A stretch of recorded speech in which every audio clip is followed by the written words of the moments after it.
कारगिल विजय दिवस के इस अवसर पर आज के इस समारोह में हमारे बीच में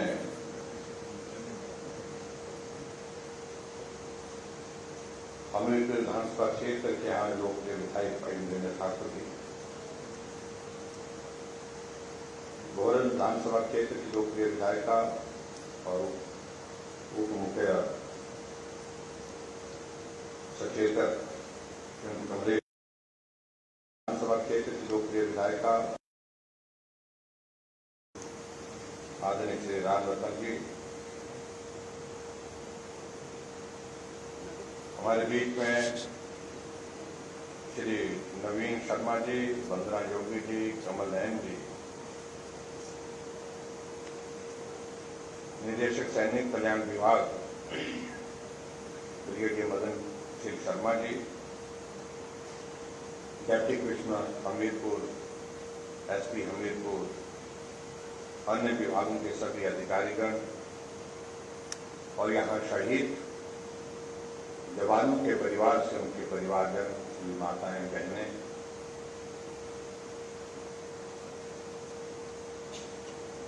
उपस्थित सभी भाई व बहनों और पत्रकार,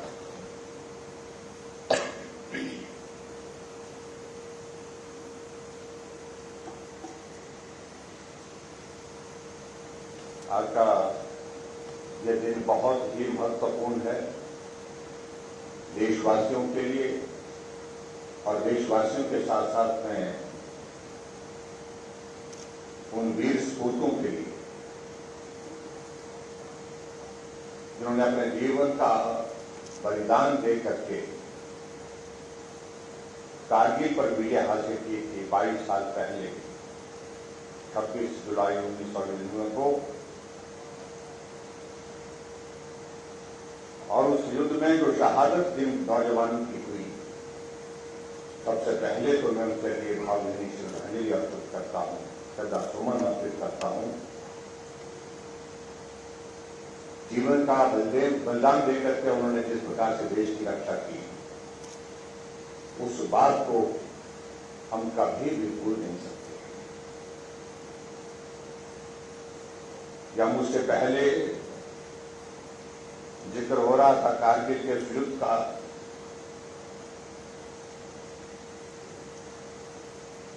जिसके लिए विजय हासिल करने के लिए ऑपरेशन विजय का आगाज किया गया था। और ये युद्ध ऐसा युद्ध था बहुत धोखे के साथ पाकिस्तान ने जिस प्रकार से भारत की भूमि पर कब्जा करने की चेष्टा की।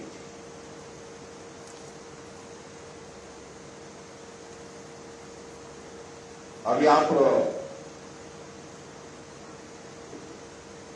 यहां पर एक छोटा सा वृत्त चित्र आप देख रहे थे। अटल बिहारी वाजपेयी देश के प्रधानमंत्री उस वक्त थे। उनको सहजता, सरलता, शालीनता के लिए पूरा देश नहीं दुनिया जानती है। उनकी ओर से ईमानदार प्रयत्न सदैव चलता रहा है कि हम पड़ोसियों के साथ अच्छे संबंध बना करके रखें। उन पर भरोसा किया, भरोसे के लायक नहीं होने के बावजूद भी भरोसा किया।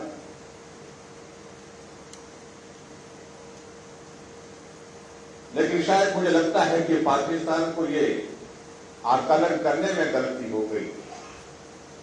हम भरोसे को तो तोड़ रहे हैं, इसका परिणाम क्या होगा।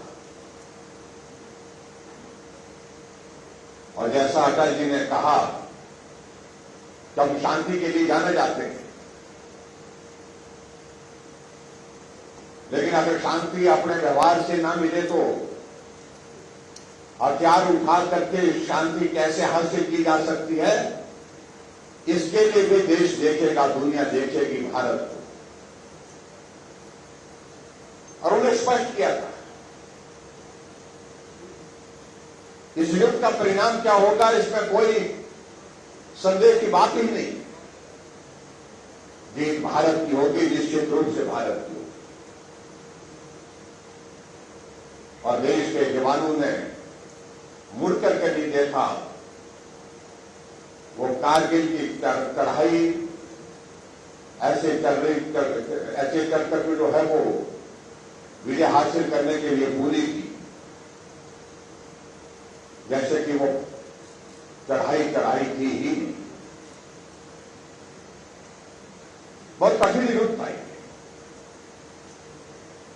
और मैं आज के इस युद्ध पर और आज इस अवसर पर इस युद्ध में जो पूरे देश भर में शहादत हुई 527 ऐसे नौजवानों के लिए श्रद्धांजलि अर्पित करता हूं, और जिसमें से 52 नौजवान हमारे हिमाचल प्रदेश देवभूमि के। हम हिमाचल प्रदेश के लिए हम जाने जाते हैं, हम देवभूमि के लोग हैं, लेकिन ये भी सत्य है कि ये हिमाचल देवभूमि के साथ साथ में वीर भूमि के नाम से भी जाना जाता है। वो इसलिए कि जब जहां भी देश को जरूरत पड़ी, जब भी देश पर संकट आया, हमारे हिमाचल के जवानों ने आगे बढ़कर के साहस के साथ सभी चुनौतियों का सामना किया है, मुकाबला किया है। हमारे हिमाचल के नौजवानों ने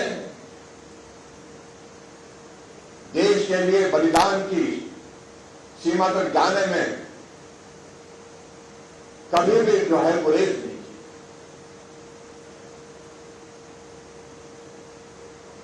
उस वक्त में हिमाचल प्रदेश में पहली बार विधायक बन करके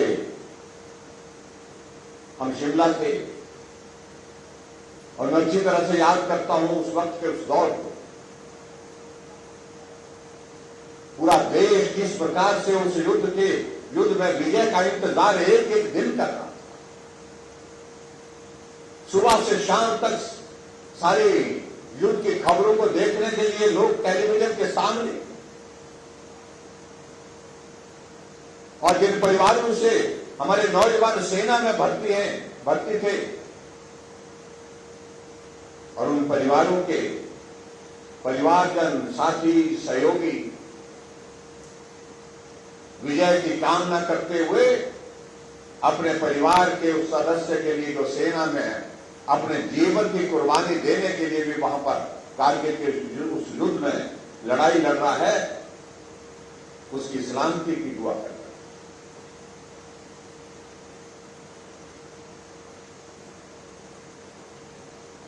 युद्ध हुआ,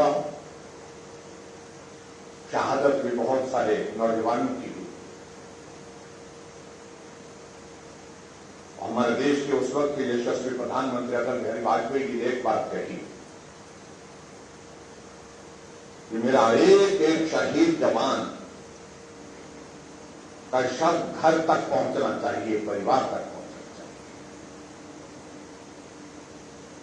अन्यथा पहले इस प्रकार से होता रहा, शव घर में नहीं पहुंच पाता था, शहादत होने के बावजूद जो भी हालात हो, जो भी परिस्थिति हो, लेकिन हमारे शहीद जवान का शव उनके परिवारजनों को उनके गांव में, उनमें घर में जो वो पूरे सम्मान के साथ जो है समर्पित करना है, उनको पहुंचाना है। और मैंने उस वक्त एक दौर देखा, 52 शहीद हिमाचल प्रदेश के, और 52 शहीदों के परिवारों के घर में मिलने का इस प्रकार से, इस तरह से हजारों की संख्या में लोग उनको श्रद्धांजलि देने के लिए अंतिम संस्कार के उस स्थान पर पहुंचे। और हमें भी अवसर मिला कई जगह जाने का।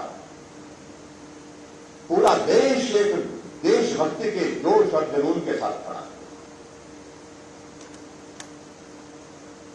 और मुझे इस बात की भी प्रसन्नता है, जहां कारगिल के इस युद्ध में 4 परमवीर चक्र पूरे देश को मिले, और उसमें से 2 परमवीर चक्र हमारे हिमाचल प्रदेश के उन वीर जवानों को मिले।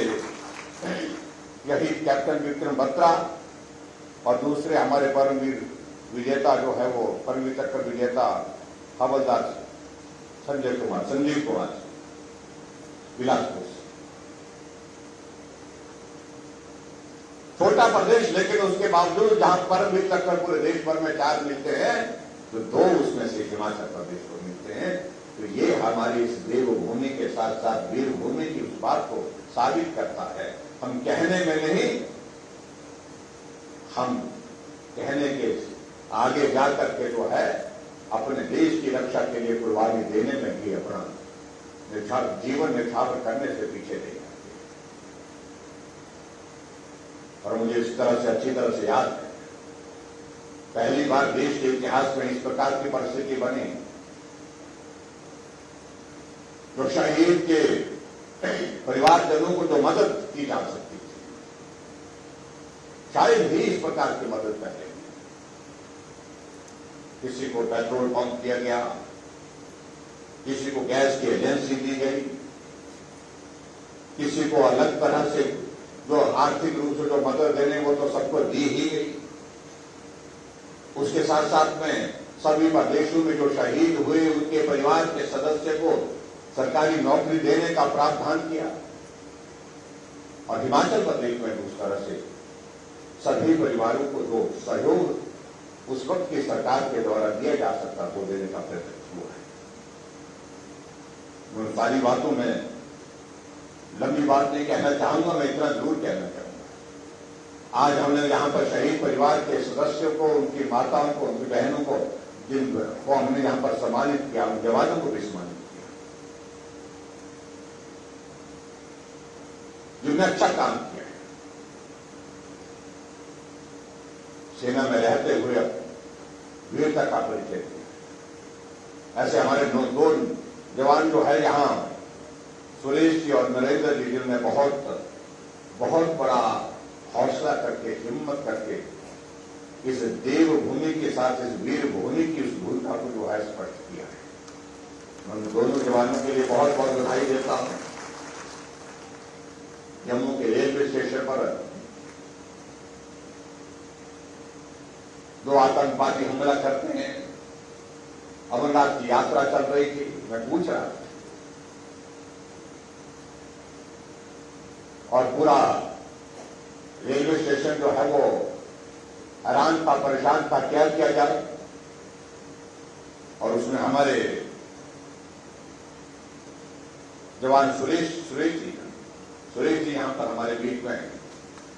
उन्हीं आतंकवादियों का हथियार छीन करके स्वयं को जिनको गोली लगी, लेकिन उनका हथियार छीन करके उन दोनों आतंकवादियों को मार करके गिराया। ऐसी साहस की घटनाएं देखने और सुनने में बहुत समय। और उसी प्रकार से हमारे नरेंद्र जी हैं, वो भी हमारे बीच में यहां पर है, जिनको हमने सम्मानित किया। वो पीओपी में जाकर के वहां की उनकी चौकियों को नष्ट करके और वहां पर हमला करके जो बताया 2017 की बात नहीं, 2017 की बात आई। और बड़ी संख्या में वहां पर जो उनको वहां दुश्मनों को नुकसान पहुंचाने के बाद सुरक्षित भारत की सीमा में, मैं समझता हूं इन दोनों जवानों के लिए एक बार हमको ताली जरूर मिलानी चाहिए, जिन्होंने अपने जीवन को जोखिम में डाल करके देश की रक्षा के लिए, देश के लिए कुर्बान होने के उस जज्बे के साथ काम किया। और ऐसे परिचय मुझे लगता है तो हम सदैव स्मरण करने चाहिए।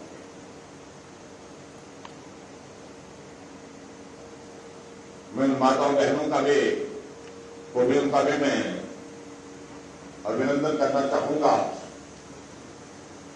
नौजवान देखा चला गया, लेकिन हिम्मत के साथ खड़े होकर के परिवार को, उन बहनों का भी मैं अभिनंदन करना चाहूंगा जिनके परिवार से नौजवान वो अपने जीवन की कुर्बानी देकर के देश की रक्षा के लिए चला गया। परिवार को संभाला, बच्चों को संभाला। मैं सभी से पूछ रहा था, सब कह रहे थे हम ठीक हैं, परिवार का सदस्य चला गया, उसकी कमी तो कोई पूरा नहीं कर सकता, लेकिन उसके बावजूद परिवार के सभी सदस्य जो है वहां उस संकट के उस दौर से जो है हौसले और हिम्मत के साथ बाहर निकल करके आज काम करके आगे बढ़ रहे हैं, प्रगति कर रहे हैं। मैं उन सबको साधुवाद देता हूं, बहुत बहुत बधाई देता हूं। और जहां देश की रक्षा के लिए मैं इस बात को मैं जरूर कहना चाहूंगा, हमारे देश के यशस्वी प्रधानमंत्री नरेंद्र भाई मोदी जी इस प्रकार से सदैव देश की रक्षा सर्वोपरि। आज आप देख रहे होंगे कि भारत का सम्मान राष्ट्रीय स्तर पर नहीं, अंतर्राष्ट्रीय स्तर पर अलग तरह का हो गया। एक मजबूत नेतृत्व नरेंद्र मोदी जी के रूप में दुनिया के सामने एक अलग पहचान के साथ खड़ा है, और इसलिए कोई हिम्मत नहीं कर पाता, और हिम्मत जिसने की उसको उसका भुगतान भी करना पड़ा। पुलवामा में हमला हुआ, हमारे सैनिक बड़ी संख्या में उसमें मारे गए।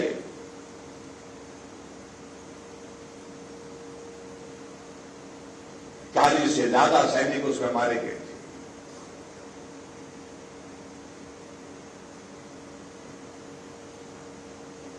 और हमारे देश के प्रधानमंत्री जी ने कहा था कि हमारा पड़ोसी समझ ले, इस शहादत को हम जाया नहीं होने देंगे। जो हरकत उन्होंने की है उसका खामियाजा भुगतने के लिए तैयार रहे। और अंततः तो आपने देखा होगा, ये भारत के इतिहास में पहली बार हुआ, भारत के सैनिकों ने भारत की धरती से उड़ान भरी और जाकर के पीओके में घुस करके जहां से वो आतंकवादी में साजिश रची थी, षड्यंत्र रचा था, वहां बम बरसा करके उनको जो है वही मिटा करके आ गए। ये हमारे देश के यशस्वी प्रधानमंत्री नरेंद्र भाई मोदी जी ने कहा।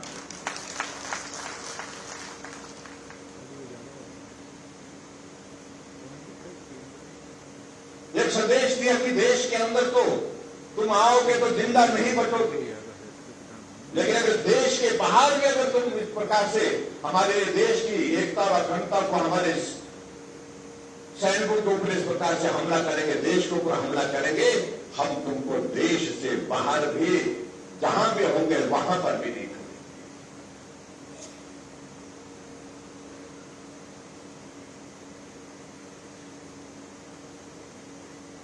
एयर स्ट्राइक किया गया और एयर स्ट्राइक का संदेश इस प्रकार से गया, पाकिस्तान कांप गया, जाकर के अमेरिका में बात करने लगा कि अंतर्राष्ट्रीय सीमा की अवहेलना हुई है, और बहुत सारी बातों का जिक्र करने की कोशिश की। लेकिन किसी से उनको जो है तरजीह इसलिए दी थी कि सबको मालूम था कि भारत ने अपने देश की रक्षा के लिए कार्रवाई की है, इसलिए भारत के खिलाफ ना हम बोलने की हिम्मत कर पाते हैं, ना ही इस तरह से हम सोच सकते हैं। उड़ी में हमला हुआ, रात के अंधेरे में हमारे 18 जवानों की शहादत हुई, और उस वक्त भी केरल में जाकर के हमारे देश के यशस्वी प्रधानमंत्री जी ने कहा था, ये बलिदान जो है वो व्यर्थ नहीं जाएगा। और जाकर के उसमें भी वहां पीओके में घुस करके सर्जिकल स्ट्राइक की, जो लोग वहां से आए थे, जो जिस प्रकार से उन्हें हमला करके जो है घटना को अंजाम दिया था, उनका वहीं जो है वहां पर सफाया कर दिया।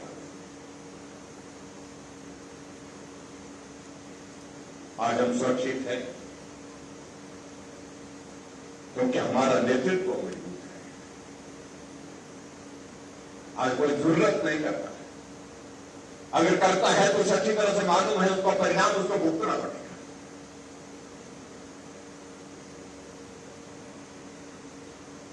ऐसे मजबूत नेतृत्व की आज के इस दौर में बहुत ज्यादा आवश्यकता है। हम उस नेतृत्व को और मजबूत करें, ये मैं आप सबसे भी कहना चाहूंगा। और नेतृत्व मजबूत होगा तो स्वाभाविक रूप से देश भी मजबूत होगा, ये मैं आपके बीच में कहना चाहता हूं।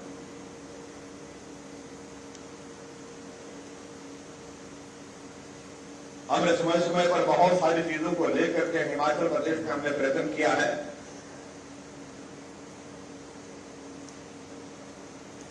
आज तक अगर हम अपने हिमाचल प्रदेश का इतिहास लेंगे, क्योंकि हिमाचल प्रदेश बने हुए 75 वर्ष हुए। 15 अप्रैल 1948 को हिमाचल प्रदेश का गठन हुआ था और उसके पश्चात आज तक अगर हम देखें, 1694 हमारे वीर योद्धाओं ने अपने देश की रक्षा के लिए अपने प्राण की आहुति दी है। इस प्रदेश, छोटे से इस प्रदेश का एक बहुत बड़ा योगदान है। और अभी हम देख रहे हैं कि वर्तमान में हिमाचल प्रदेश में 1,24,766 पूर्व सैनिक, 923 वीर नारियां और 37,659 पूर्व सैनिकों की विधवाएं। अगर हम हमीरपुर जिले के इस बारे में बात करें, 19,550 पूर्व सैनिक हैं, 161 वीर नारियां हैं और 9,887 जो है सामान्य जो है हमारे पूर्व सैनिकों की जो है वो विधवाएं। हिमाचल प्रदेश की इस पावन भूमि में 4 परमवीर चक्कर, 2 अशोक चक्कर, 11 महावीर चक्कर तथा 23 कीर्ति चक्र विजेता पैदा किए और इसके अतिरिक्त 1160 सैनिक विभिन्न पदकों द्वारा सम्मानित जिनको किया गया है, उनकी संख्या भी हमारे पास है। और इसमें जिला हमीरपुर में 1 कीर्ति चक्कर, 7 वीर चक्कर, 12 शौर्य चक्कर और 131 विभिन्न पदकों द्वारा जो है हमारे जवानों को सम्मानित किया गया। ये हमारे लिए गर्व का विषय है।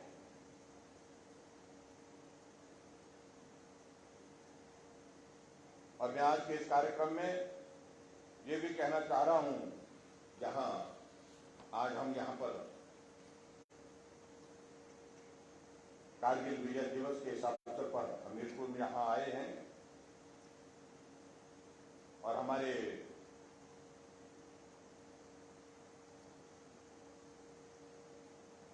शहीद मृदुल पार्क में जहां पर हमने जाकर के श्रद्धांजलि दी है, उनके भाई यहां पर हमारे बीच में यहां पर उपस्थित हैं। हम उनका भी स्वागत करते हैं, उनका भी सम्मान करते हैं। और जिला प्रशासन की ओर से हमारे जो मंच पर बैठे सभी महानुभाव, सब लोगों का आग्रह है कि यहाँ एक प्रस्ताव जो है यहां से भेजा गया है हिमाचल प्रदेश सरकार को, और उसमें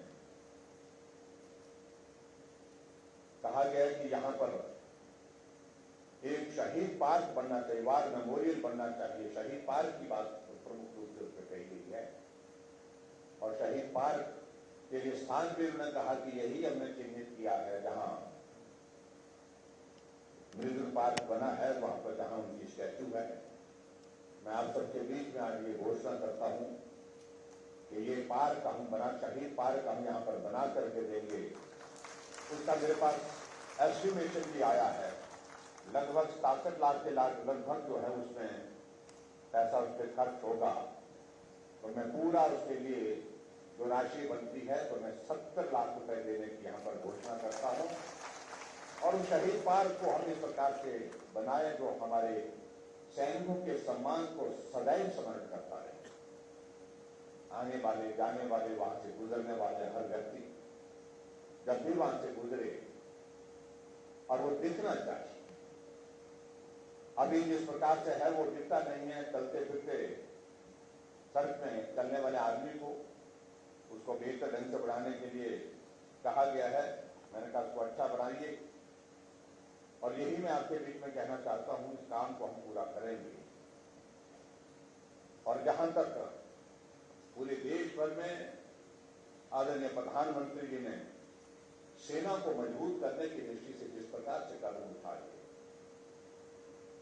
टेक्नोलॉजी को अपग्रेड करने की जो जरूरत थी उसमें बहुत बड़ा काम हुआ है। हमारे सैनिकों को अच्छे उन्नत किस्म के आज के लेटेस्ट टेक्नोलॉजी के साथ वो युद्ध के मैदान में जा सके, विजय हासिल कर सके, उसके लिए इक्विपमेंट की जो जरूरत है, हथियारों की जो जरूरत है, उस दृष्टि से भी कदम उठा करके उसको भी पूरा किया गया है। हमारी सैन्य शक्ति जो है वो और मजबूत कैसे हो सकती है उस दृष्टि से भी, और अभी हाल ही में जो अग्निपथ योजना ला करके अग्निवीरों की भर्ती का एक निर्णय लेकर के अब जैसे यहां पर बताया जा रहा था कि जो भी जवान कारगिल के उस युद्ध में गए थे, दो पर पहुंचे, वो 20 से 22 साल के थे।